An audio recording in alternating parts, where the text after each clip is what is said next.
uma boa noite a todos os irmãos e que a palavra do Senhor nessa noite possa trazer motivo da nossa caminhada espiritual, possa cada vez mais ser relevante na nossa vida aqui. Antes de começarmos aí a reflexão, eu quero dizer para os irmãos que nós temos um grande feriado aí, ó, dia 2 de novembro, é um feriado de finado, né? Um feriado nacional muito grande. E essa semana eu estou trabalhando com esse folheto aqui. Esse folheto aqui, ó, esse é um folheto muito propício para a gente espalhar ele nesse mês de outubro. Então, as pessoas são muito ignorantes no respeito deste assunto, né? Infelizmente, existem muitas ideias torcidas com relação ao que ocorre após a morte. Aqui o texto diz: existe esperança após a morte? Obviamente que existe muito grande, uma esperança enorme, né? Então, eu quero solicitar a todos, né, fazer um apelo para os irmãos, que esse mês aí vamos trabalhar em cima desse folhetinho aqui e que Deus ajude que possa aparecer alguém, né, aqui pelo nosso contato, possa aparecer alguém para estudar a palavra de Deus. Então, que Deus nos abençoe na sua palavra. Nessa noite, então, com o auxílio do Espírito Santo, a graça de Deus, vamos fazer uma pequena reflexão sobre o Evangelho eterno, né? Então, a gente sabe que a condição religiosa do mundo está muito espalhada, está muito grande, né? Cada esquina existe uma igreja, né? E o Evangelho eterno, ele é pregado desde a queda do homem. Do início da queda até hoje é pregado o Evangelho eterno. O texto que a irmã Regiane leu, 52, verso 7 de Isaías, texto bem conhecido, que muitas vezes a gente não se dá conta, mas é um texto que diz que quão suaves, né, são os pés daquele que anunciam as boas novas, aqueles que anunciam o Evangelho da paz. Então, para todos nós que anunciamos as boas novas de salvação, as boas novas de salvação, ela tem uma ligação com a paz, né? Existe um pensamento, irmãos, aqui, quando o apóstolo São Paulo, ele passou mais de um ano nessa cidade de Coríntios, uma cidade muito rica, próspera, né? E, infelizmente, o apóstolo São Paulo foi muito ignorado, né, com relação à sua fé na pessoa de Cristo. Então, esse capítulo 1, do verso 18 até o verso 31, o apóstolo São Paulo vem narrando aqui, né, com muita precisão, como é o trabalho de nosso Pai Celestial, que meio o Senhor Deus Eterno usa para levar os homens até Cristo. Então, o Evangelho, no dia de Paulo, no Paulo pregar a Cristo crucificado, Jesus, Filho do Deus vivo, Cristo é a riqueza, né? O resplendor da glória, a esperança para o ser humano e a eterna sabedoria de Deus. O capítulo 1, em primeira carta de Coríntios, capítulo 1, verso 18, Paulo diz assim: porque a palavra da cruz é devera loucura para os que perecem, mas para nós que somos salvos é o poder de Deus. Então, o que era a cruz no dia de Paulo, né? Aquele instrumento lá que se usava para pegar as piores pessoas, né? Para matar as piores pessoas. Era um meio, era um instrumento de tortura, e a cruz era um meio usado por Roma. era o meio usado para ali sentenciar a pessoa mais vil da face da terra. Nem se cogitava em certa sociedade, diz aqui a pena inspirada, falar dessa palavra cruz. E Paulo exalta a cruz. Paulo diz que é o poder de Deus, né? Para nós é o poder de Deus. Foi na cruz ali onde o nosso Senhor e Salvador, depois de sua sagrada vida, sua santa vida, para aquele que se identificava com Jesus, ia se identificar com a cruz. Mas o que era uma pessoa na cruz? Era uma pessoa vil, uma pessoa desqualificada, sem confiança, uma pessoa sem crédito. Como agora Paulo exalta aqui a cruz do Calvário. No verso mais embaixo, ele diz: onde está o sábio? Onde está o escriba? Onde o questionador deste século? Porventura não tornou Deus loucura a sabedoria deste mundo? Então, no dia de Paulo, os sábios, os entendidos, os filósofos, os gregos, né, o moçábio, pessoa que tinha a sua vida só para estar ali filosofando, conjecturando. E Paulo aqui ele diz: onde está a sabedoria deles? Onde está ali? E a loucura em comparação a que Paulo chamava atenção. Paulo chamava atenção de algo muito importante, de uma sabedoria de Deus. Paulo chamava atenção aqui para o questionador, para o sábio, que rejeitara ali o homem do Calvário. Então, o evangelho no dia de Paulo fora totalmente rejeitado. O verso 21 diz: visto como na sabedoria de Deus, o mundo, pela sua sabedoria, não conheceu a Deus, proveu a Deus salvar pela loucura da pregação aos que crêem. Por meio que Deus usou, né? Deus dispôs nosso Senhor, seu Santo Filho, para vir e morrer por nós. Ali está Cristo crucificado, ali está Cristo, né? Sendo rejeitado pelos gregos, pelos sábios, por muito da sua época. Por enquanto, judeus pedem sinal e os gregos buscam sabedoria. Nós sabemos que a nação judaica rejeitara o nosso Senhor. Eles pediam sinal de Cristo. Jesus praticou tanta forma de milagre, de cura nos seus dias.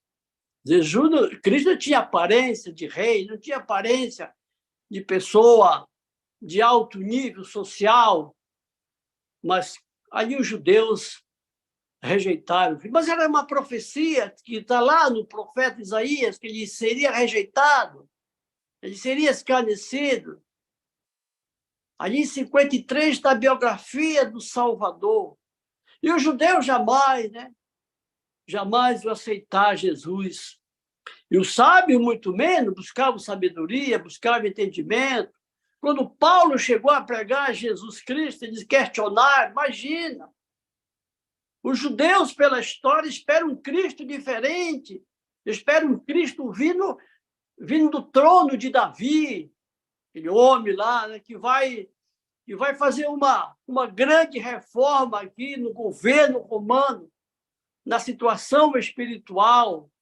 Era isso que os gregos entendiam também. Então, para os gregos, buscar sabedoria na pessoa de Cristo, não iam achar. Era uma loucura. Mas para os que são chamados, tanto judeus como gregos, Cristo, o poder de Deus e a sabedoria de Deus. Aqui está Paulo exaltando a grande sabedoria de Deus. Lá no Provérbios, nos fala, né? Capítulo 20 e pouco, a sabedoria de Deus estava em Cristo. Né? Então, irmãos, aqui nos visto o evangelho sendo rejeitado ali, né? Pela filosofia, pelos costumes, pelos hábitos, pelas tradições. E o grande apóstolo São Paulo, ele exalta a Cristo como sendo era o Messias prometido. Paulo tivera uma experiência com Deus antes de aceitar Cristo. Paulo ele perseguiu a igreja, assolava a igreja. E o Senhor se apresentou a Paulo. Jamais Paulo ia aceitar Cristo, mas Cristo se revelou a Paulo. E Paulo exalta sempre a cruz, o Calvário, a redenção. Paulo vem falando, ora, vede, irmãos, a vossa vocação, que não são muitos os sábios segundo a carne, nem muitos poderosos, nem muitos pobres que são chamados. Eu estou no verso 26 aqui. Então, muitas pessoas, a maioria que aceitaram Cristo eram pessoas humildes, pessoas sem condições financeiras, mas foram pessoas que foram instruídas pelo Espírito Santo, foram pessoas que aceitaram Cristo como seu Salvador pessoal. Se nós formos olhar aqui, muitos, né? Poucos sábios, poucos homens entenderam e aceitaram a Cristo. A maioria, nós vemos pela história bíblica, né? Faraó rejeitou ali a salvação, Faraó rejeitou ali a pessoa de Cristo, ali na pessoa de Moisés.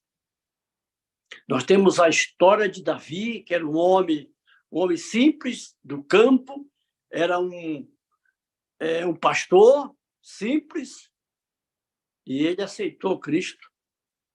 Por outro lado, aqui nós temos muitos homens sábios também, que aceitaram também a Cristo. Temos lá os 3 reis magos, aqueles homens que aceitaram Cristo.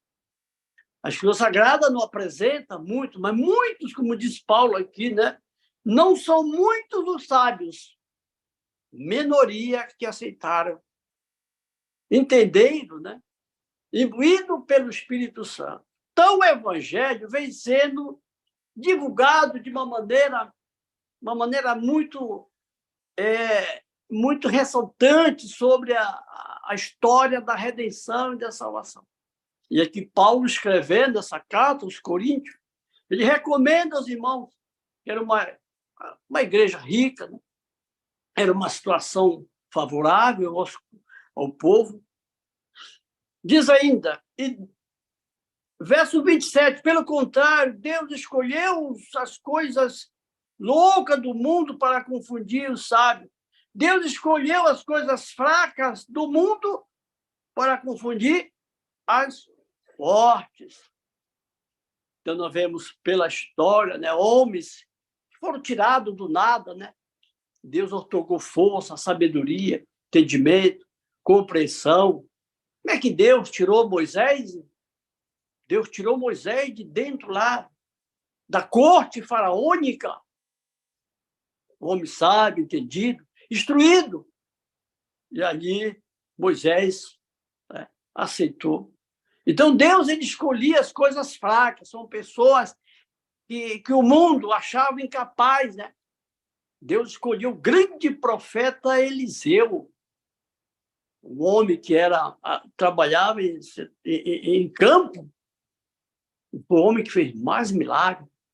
Boiadeiro, nós temos em Amós. E assim nós vamos, né, vamos ressaltar aqui. Deus chamou uma pessoa que disse, eu não sou melhor do que meus pais. Elias. Gideão. Como Deus chamou aquele homem, um homem credo, desconfiava de tudo, mas Deus o capacitou. Então Deus ele faz assim. O Evangelho tem essa função, o poder do Evangelho. Deus escolheu, é mais embaixo, mas para que nenhum mortal se glorie na presença de Deus, mas vós sois em Cristo Jesus, o qual para nós foi feito por Deus, sabedoria, justiça, redenção, santificação e redenção, para que, como está escrito, aquele que se glorie-se no Senhor. Isso é que Paulo conquistava a salvação de todos através da vida e da morte de Cristo. Então, irmãos, aqui nós vemos aqui, né, tem mais coisas a comentar, mas o evangelho ele vem sendo pregado, como já falamos, em toda a Escritura Sagrada. Mas que tipo de evangelho hoje se usa, né? Hoje nós sabemos que o evangelho é aquele evangelho, como diz a aspiração, o evangelho temporal, o evangelho que nos chama a atenção dos pecados, das faltas e dos erros.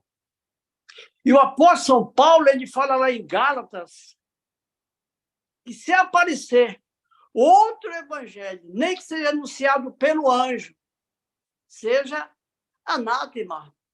Muitos apareceram pregando Cristo crucificado. Então, o evangelho ele tem uma função muito grande de salvar o homem.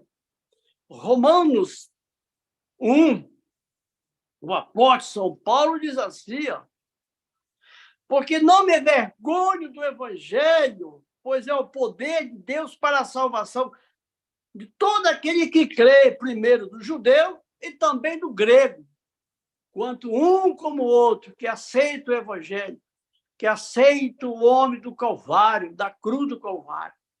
O poder de Deus de transformar a vida da pessoa.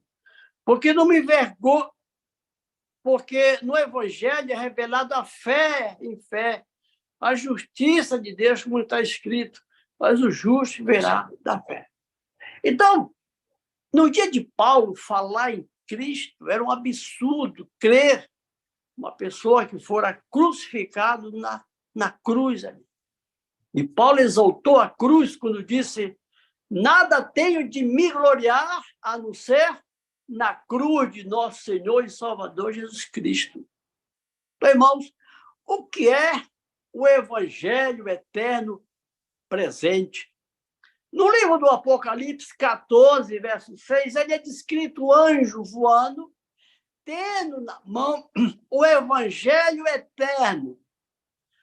O cumprimento do evangelho no Velho Testamento, símbolo, sombras, figura, esse veio até a cruz do Calvário. Mas esse tem que se complementar com o evangelho eterno. O evangelho eterno é aquele que prega e ressalta a palavra de Deus no seu todo. Nosso Senhor, em São João, disse assim, 7, 16 e 17. Respondeu Jesus, é minha doutrina, não é minha, mas daquele que me enviou. Se alguém quiser fazer a vontade de Deus, há de saber-se se a doutrina é dele ou se eu falo de mim mesmo. Jesus ressaltou aqui a questão dos pontos doutrinários. Jesus tinha doutrina são conjuntos de preceitos, são conjuntos de verdade. E Jesus ressaltou que ele tem a doutrina dele, a doutrina santa de Cristo. No livro do profeta Isaías, ele ressalta e vem dando uma ideia o que é o evangelho eterno. Isaías 28, 3. Assim, pois, a palavra do Senhor, e será preceito sobre preceito, preceito sobre preceito, regra sobre regra, regra sobre regra, um pouco aqui, um pouco ali, para que vão e caiam para trás, e fiquem quebrantados, e lançados e presos. Desculpe. Por esse e outros mais versos, nós vemos ali, quando no livro de Salmos 119, é nos dito que a tua justiça, uma justiça eterna, e a tua lei é verdade. Então, o evangelho eterno ele tem um cumprimento com a pessoa de Cristo, com a morte de Cristo, o Calvário, e tem também uma junção com a lei de Deus. Hoje, irmão, se formos pegar e ter uma cruz simboliza o evangelho eterno, Então, todo mundo aí fora prega o evangelho eterno. No tempo de Paulo, a cruz era um escândalo, era um absurdo, era uma coisa que não tinha sentido, uma pessoa na cruz. Hoje, em cada esquina, em cada casa, hoje as cruzes são coisas que a pessoa usa como um sinônimo de proteção e de cuidado. A cruz, a cruz, a cruz. Mas a cruz do Calvário, nós falamos, é um instrumento onde Jesus fora morto. Então, o evangelho da cruz hoje, o evangelho hoje, ele tem uma junção, ele tem uma ligação com a ordem expressa da palavra de Deus. O jovem rico se aproximou do Senhor e perguntou para Jesus o que faria para obter a vida eterna. Evangelho segundo São Mateus 19, eis que se aproximou dele um jovem e disse: Mestre, que farei para conseguir a vida eterna? Respondeu Jesus: por que me pergunta sobre o que é bom? Um só que é bom. Se queres entrar na vida, guarda os mandamentos. Eis o cumprimento da doutrina de Cristo, o evangelho da cruz, acompanhado com obediência aos mandamentos. Vou citar um texto aqui, que é um texto que pode fazer uma ligação com o nosso assunto muito grande. Nós sabemos que São João 8,44, ele nos fala do pai da mentira, que é o inimigo das nossas almas. Nunca se afirmou na verdade. Quando ele profere mentira, ele fala daquilo que ele é próprio. Então, irmãos, há muitos mentirosos, infelizmente, com a Bíblia na mão. Prego a Cristo, prego a graça de Cristo, a salvação em Cristo, mas desmente a santa palavra de Deus. Como identificar o evangelho eterno em poucas palavras? 1 João, capítulo 2, verso 4. Lá João diz assim: aquele que diz que eu o conheço e não guarda os seus mandamentos é mentiroso e nele não está a verdade. Aí está. Falar de Cristo, pronunciar Jesus, ser imbuído pela crença em Cristo e não guardar seus mandamentos, que eu conheço e não guardo seus mandamentos. Mas hoje nós vemos uma profecia também muito idêntica dessa situação, que é Isaías 4, verso 1. 7 mulheres lançarão a mão de um homem, dizendo: comeremos de nosso pão, vestiremos de nós, queremos apenas ser chamada pelo teu nome. Então, esse é evangelho, não é evangelho eterno, não é, esse é evangelho temporal. O evangelho eterno ele é identificado com a graça e o poder de Cristo, a obediência aos mandamentos de nosso Pai Celestial. Quem que diz que eu conheço e não guarda os seus mandamentos é mentiroso e nele não está a verdade. Na carta de Romanos, o apóstolo Paulo diz assim, 5 de Romanos 19. Porque assim como pela desobediência de um só homem, muitos foram constituídos pecadores, assim também pela obediência de um, muitos serão constituídos justos. Aqui, Paulo ressalta a desobediência. O que é desobediência na palavra de Deus? É o pecado, é a transgressão da lei. Por causa dessa desobediência, foi que o homem deixou a vida, ele perdeu a vida que Deus dera, a vida imortal. Após o pecado, o homem tornou-se imortal. Mas através da obediência que de um só, muitos foram constituídos justos. Cristo foi obediente? Sim. No livro do profeta Isaías, é nos dito que Cristo veio glorificar a santa lei de Deus. Isto está em Isaías 50 ou 40 e pouco, 42, 46. O profeta Isaías diz que a grande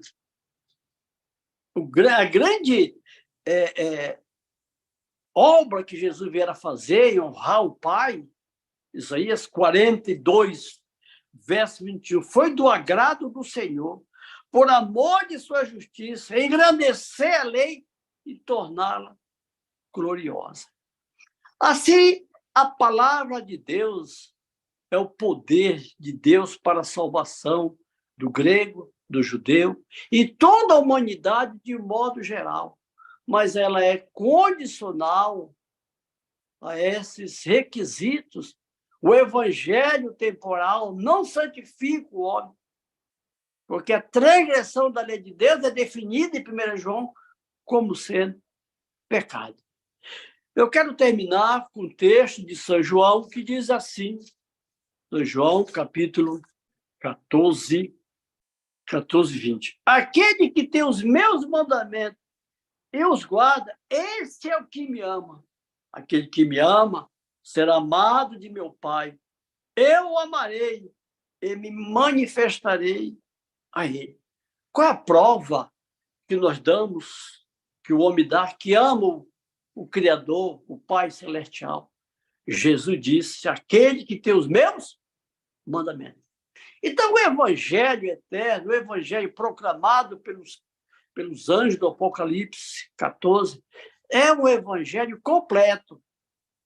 Traz assunto da redenção, traz assunto da criação, da queda do homem, da restauração do homem, mas exalta a Cristo como sendo obediente aos santos mandamentos de Deus e transferindo para todos aqueles que querem ter essa sabedoria que os gregos e os judeus acharam que era loucura. Deus nos abençoe na sua palavra, nos dê sua graça, nos dê humildade, nos dê compreensão, nos dê, acima de tudo, um coração humilde aos seus santos mandamentos. Meu desejo, oração a todos os irmãos nessa noite. Amém.